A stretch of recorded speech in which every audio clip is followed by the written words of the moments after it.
নমস্কাৰ বন্ধুসকল, মই পাপু দত্তই আপোনালোক সকলোকে মোৰ ইউটিউব চেনেল পাপু দত্ত অফিচিয়েললৈ স্বাগতম জনাইছোঁ। ইতিমধ্যে মই আপোনালোকৰ বাবে অসমৰ ইতিহাসৰ 30টাকৈ অতি গুৰুত্বপূৰ্ণ প্ৰশ্ন উত্তৰ আগবঢ়ালোঁ। আজি মই আপোনালোকৰ বাবে লৈ আহিছোঁ আন 30টা অতি গুৰুত্বপূৰ্ণ প্ৰশ্ন উত্তৰ। গতিকে আপোনালোকে ভিডিঅ'টি সম্পূৰ্ণকৈ চাব, শেষলৈকে চাব আৰু ভিডিঅ'টো যদি ভাল পায় লাইক কৰিব, কমেণ্ট কৰিব আৰু চেনেলটোৰ লগতে ছাবস্ক্ৰাইব কৰি থ'ব, যাতে মই দিয়া ভিডিঅ'সমূহ আপোনালোকে লগে লগে চাবলৈ পায়। আহক পলম নকৰি আজি ভিডিঅ'টি আৰম্ভ কৰোঁ। আজি ভিডিঅ'টিৰ প্ৰথমটি প্ৰশ্ন হৈছে, নৰকাসুৰৰ মাতৃৰ নাম কি আছিল? ভৌমবংশৰ প্ৰতিষ্ঠাতা নৰকাসুৰৰ মাতৃৰ নাম কি আছিল?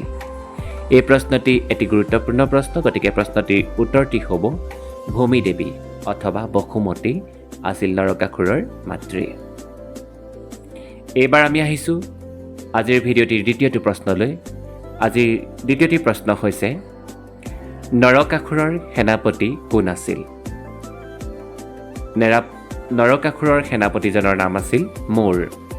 আৰু নৰকাসুৰক যেনেকৈ শ্ৰীকৃষ্ণই বধ কৰিছিল, ঠিক তেনেদৰে সেনাপতি মূৰকো শ্ৰীকৃষ্ণই বধ কৰিছিল। গতিকে এই মূৰ নামৰ অসুৰজনক বধ কৰাৰ কাৰণেই কৃষ্ণক মুৰাৰী নামে জনা যায়। এইবাৰ আহিছোঁ আন এটি গুৰুত্বপূৰ্ণ প্ৰশ্নলৈ। এই প্ৰশ্নটি হৈছে, মেখেলা উজোৱা পথ বুলি কোনটো পথক কোৱা হয়? আকৌ এবাৰ প্ৰশ্নটো পঢ়ি দিছোঁ, মেখেলা উজোৱা পথ বুলি কোনটো পথক কোৱা হয়? ইয়াৰ উত্তৰটো হৈছে, নৰকাসুৰে কামাখ্যা মন্দিৰলৈ নিৰ্মাণ কৰা অৰ্ধনিৰ্মিত যিটো খটখটি, সেই খটখটিটোকে মেখেলা উজোৱা পথ বুলি জনা যায়। মনত ৰাখিব। এইবাৰ আহিছোঁ 4 নম্বৰ প্ৰশ্নটোলৈ। 4 নম্বৰ প্ৰশ্নটি হৈছে, নৰকাসুৰৰ বৰপুত্ৰ অৰ্থাৎ ডাঙৰজন পুত্ৰৰ নাম কি আছিল? এই প্ৰশ্নটোৰ উত্তৰ হয়তো আমি সকলোৱে জানো যে নৰকাসুৰৰ বৰপুত্ৰ অৰ্থাৎ ডাঙৰজন পুত্ৰৰ নাম আছিল ভগদত্ত। এইবাৰ আহিছোঁ আজিৰ ভিডিঅ'টিৰ পঞ্চমটি প্ৰশ্নলৈ। পঞ্চমটি প্ৰশ্ন হৈছে, নৰকাসুৰক কোনে বধ কৰিছিল? ইতিমধ্যে আমি আলোচনা কৰিলোৱেই যে নৰকাসুৰক বধ কৰিছিল শ্ৰীকৃষ্ণই। তেওঁৰ সুদৰ্শন চক্ৰৰে মাজে মাজে দুফাল কৰি নৰকাসুৰক বধ কৰিছিল। এই কাহিনী আমি সকলোৱে জানো। এইবাৰ আহিছোঁ আন এটি গুৰুত্বপূৰ্ণ প্ৰশ্নলৈ, অৰ্থাৎ 6 নম্বৰ প্ৰশ্নটিলৈ। এই প্ৰশ্নটি হৈছে, শ্ৰীকৃষ্ণই নৰকাসুৰক বধ কৰি কাক প্ৰাগজ্যোতিষৰ সিংহাসনত বহুৱাইছিল? আমি ইতিমধ্যে পাইছোঁ যে শ্ৰীকৃষ্ণই নৰকাসুৰক বধ কৰিছিল। নৰকাসুৰক বধ কৰি নৰকাসুৰৰ ডাঙৰজন পুত্ৰ ভগদত্তক প্ৰাগজ্যোতিষৰ সিংহাসনত বহুৱাইছিল। গতিকে এই প্ৰশ্নটিৰ শুদ্ধ উত্তৰটি হ'ব ভগদত্তক। 7 নম্বৰ প্ৰশ্নটি হৈছে, ভগদত্তৰ হাতীটোৰ নাম কি আছিল? আমি সকলোৱে জানো ভগদত্তই মহাভাৰতৰ যুদ্ধত কৌৰৱৰ হৈ যুদ্ধ কৰিছিল। আৰু ইয়াৰ লগতে আমি এইটো জানি থোৱা ভাল যে ভগদত্তই হাতীৰ ওপৰত উঠি ভালদৰে যুদ্ধ কৰিব জানিছিল। তেখেতৰ এটা হাতী আছিল। এতিয়া প্ৰশ্নটো হৈছে, ভগদত্তৰ হাতীটোৰ নাম কি আছিল? ইয়াৰ শুদ্ধ উত্তৰটো হৈছে সুপ্ৰতীক, অৰ্থাৎ ভগদত্তৰ হাতীটোৰ নাম সুপ্ৰতীক আছিল। এইবাৰ আন এটি প্ৰশ্নলৈ আহিছোঁ, অসুৰ বংশৰ প্ৰতিষ্ঠাপক ৰজাজনৰ নাম কি? এইটো এটা অন্যতম বংশ যি কামৰূপ ৰাজত্ব কৰিছিলে। গতিকে অসুৰ বংশৰ প্ৰতিষ্ঠাপক ৰজাজনৰ নাম আছিল মৰিচি। মৰিচি ব্ৰহ্মাৰ পুত্ৰ বুলি সকলোৱে আমি জানোৱেই। গতিকে মৰিচিয়ে অসুৰ বংশ প্ৰতিষ্ঠা কৰিছিল। এইবাৰ আহিছোঁ আন এটি প্ৰশ্নলৈ, অসুৰ বংশৰ শেষ ৰজাজন কোন আছিল? অৰ্থাৎ অসুৰ বংশৰ শেষ ৰজাজন আছিল, আমি সকলোৱে জানো, বানাসুৰ অথবা বান ৰজা। এই বান ৰজা অসুৰ বংশৰ অধিক শক্তিশালী ৰজা আছিল। এখেত অসুৰ বংশৰ শেষৰজন ৰজা আছিল। মনত ৰাখিব। এইবাৰ আহিছোঁ আন এটি গুৰুত্বপূৰ্ণ প্ৰশ্নলৈ। এই প্ৰশ্নটি অতি গুৰুত্বপূৰ্ণ। প্ৰশ্নটি হ'ল, বানাসুৰৰ কন্যা উষাক কোনে বিয়া কৰাইছিল? আমি সকলোৱে জানো যে বানাসুৰৰ কন্যা উষাক শ্ৰীকৃষ্ণৰ নাতি অনিৰুদ্ধই বিয়া কৰাইছিল। গতিকে এই প্ৰশ্নটিৰ উত্তৰটি হ'ব অনিৰুদ্ধ। এইবাৰ আহিছোঁ আন এটি গুৰুত্বপূৰ্ণ প্ৰশ্নলৈ। আমি ইতিমধ্যে গম পাইছোঁৱেই বানাসুৰৰ কন্যা উষাক অনিৰুদ্ধই বিয়া কৰাইছিল। এতিয়াৰ প্ৰশ্নটি হৈছে, কি প্ৰথামতে উষা অনিৰুদ্ধৰ বিবাহ হৈছিল? এই প্ৰশ্নটিৰ উত্তৰটি হৈছে গন্ধৰ্ব প্ৰথামতে। সখা অনিৰুদ্ধৰ বিবাহ গন্ধৰ্ব পথামতে হৈছিল আপোনালোকে মনত ৰাখিব এবাৰ আহিছোঁ 12 নম্বৰ প্ৰশ্নটিলৈ 12 নম্বৰ প্ৰশ্নটি হৈছে বানাসুৰৰ মন্ত্ৰীগৰাকীৰ নাম কি আছিল এই প্ৰশ্নটিৰ উত্তৰটি হৈছে কুম্ভাণ্ড আপোনালোকে মনত ৰাখিব যে বানাসুৰৰ মন্ত্ৰীগৰাকীৰ নাম আছিল কুম্ভাণ্ড অলপ বেলেগ ধৰণৰ নাম গতিকে মনত ৰাখিব এবাৰ আহিছোঁ 13 নম্বৰ প্ৰশ্নটোলৈ 13 নম্বৰ প্ৰশ্নটি হৈছে তেজপুৰৰ মহাভৈৰৱ মন্দিৰ কোনে নিৰ্মাণ কৰোৱাইছিল এই প্ৰশ্নটি উত্তৰ হয়তো আমি সকলোৱে জানো যে তেজপুৰৰ মহাভৈৰৱ মন্দিৰ ভাগ বানাসুৰে অৰ্থাৎ বান ৰজাই নিৰ্মাণ কৰোৱাইছিল আৰু এই মহাভৈৰৱ মন্দিৰত শিৱ পূজা কৰা হয় বা শিৱৰ আৰাধনা কৰা হয় এবাৰ আহিছোঁ 14 নম্বৰ প্ৰশ্নটোলৈ অশ্বক্লান্ত মন্দিৰ কোনে নিৰ্মাণ কৰোৱাইছিল বুলি জনা যায় ইয়াৰ উত্তৰটি হ'ব শিৱসিংহই 1720 খ্ৰীষ্টাব্দত অশ্বক্লান্ত নামৰ ঠাইত অশ্বকান্ত মন্দিৰ নিৰ্মাণ কৰোৱাইছিল ইয়াক লৈ এটা কাহিনী আছে যে শ্ৰীকৃষ্ণই নৰকাসুৰক বধ কৰিবলৈ আহোঁতে তেওঁৰ অশ্বই য'ত জিৰণি লৈছিল সেই ঠাইখনকে অশ্বক্লান্ত নামে জনা যায় এইবাৰ আহিছোঁ আন এটি গুৰুত্বপূৰ্ণ প্ৰশ্নলৈ এই প্ৰশ্নটি হৈছে কুকুৰা কটা বা কুকুৰা কাটা নামৰ ঠাইখন ক'ত আছে উত্তৰ দৰং জিলাত এই ঠাইখনো নৰকাসুৰৰ এটা কাহিনীৰ লগত জড়িত হৈ আছে গতিকে এই কাহিনী যদি আমি পিছত সময় পাওঁ পৰৱৰ্তী সময়ত তেতিয়া আমি দীক্ষতভাৱে আলোচনা কৰাৰ চেষ্টা কৰিম খালি আপোনালোকে মনত ৰাখিব কুকুৰা কটা বা কুকুৰা কাটা নামৰ ঠাইখন দৰং জিলাত আছে এইবাৰ আহিছোঁ 16 নম্বৰ প্ৰশ্নটিলৈ 16 নম্বৰ প্ৰশ্নটি হৈছে ভীষ্মক কোন ৰাজ্যৰ ৰজা আছিল এই প্ৰশ্নটো বিগত পৰীক্ষাসমূহত অহা দেখা গৈছে বা ভৱিষ্যতে অহাৰ সম্ভাৱনা আছে ভীষ্মক বিদৰ্ভ ৰাজ্যৰ ৰজা আছিল আমি হয়তো বহুতে জানোৱেই বা সকলোৱে জানোৱেই যিসকলে হয়তো মনত নাই তেওঁলোকে মনত ৰাখিবলৈ চেষ্টা কৰিব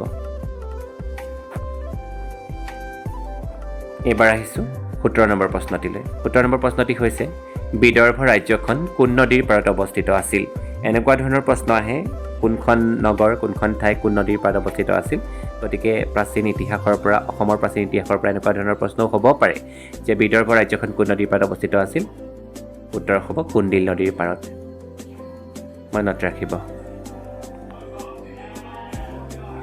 এইবাৰ আহিছোঁ 17 নম্বৰ প্ৰশ্নটিলৈ বিদৰ্ভ ৰাজ্যৰ ৰাজধানীৰ নাম আছিল কি আছিল অৰ্থাৎ বিদৰ্ভ ৰাজ্যৰ ৰাজধানীৰ নাম আছিল কুন্দিল নদীৰ পাৰতে অৱস্থিত আছিল আৰু বিদৰ্ভ ৰাজ্যৰ ৰাজধানীৰ নাম আছিল কুন্দিল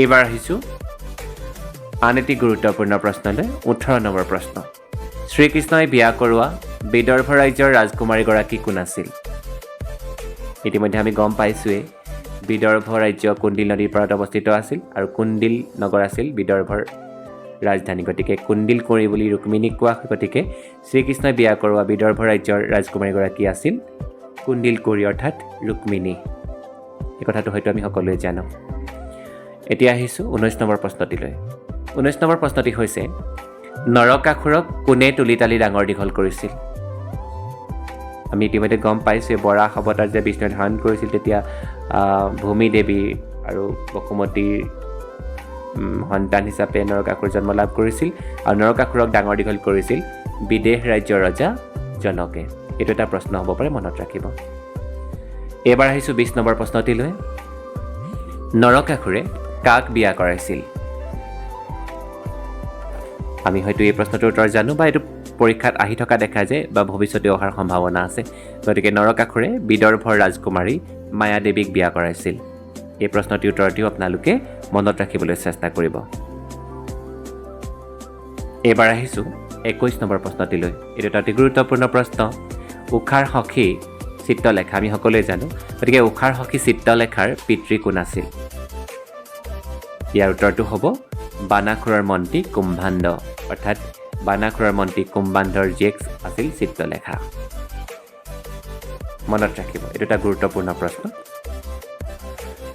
এইবাৰ আহিছোঁ 22 নম্বৰ প্ৰশ্নটিলৈ 22 নম্বৰ প্ৰশ্নটি হৈছে তেজপুৰস্থিত চিত্ৰলেখা উদ্যানৰ পূৰ্বৰ নাম কি আছিল আমি তেজপুৰলৈ গ'লে চিত্ৰলেখা উদ্যানলৈ যাওঁৱেই সকলো তাত আমি এবাৰ হ'লেও সোমাই আহিছোঁ তাৰ সৌন্দৰ্য উপভোগ কৰিছোঁ গতিকে তেজপুৰস্থিত চিত্ৰলেখা উদ্যানক পূৰ্বতে কি নামেৰে জনা গৈছিল ইয়াৰ উত্তৰটি হৈছে কোল পাৰ্ক অৰ্থাৎ বৰ্তমান তেজপুৰস্থিত চিত্ৰলেখা উদ্যানৰ পূৰ্বৰ নাম আছিল কোল পাৰ্ক।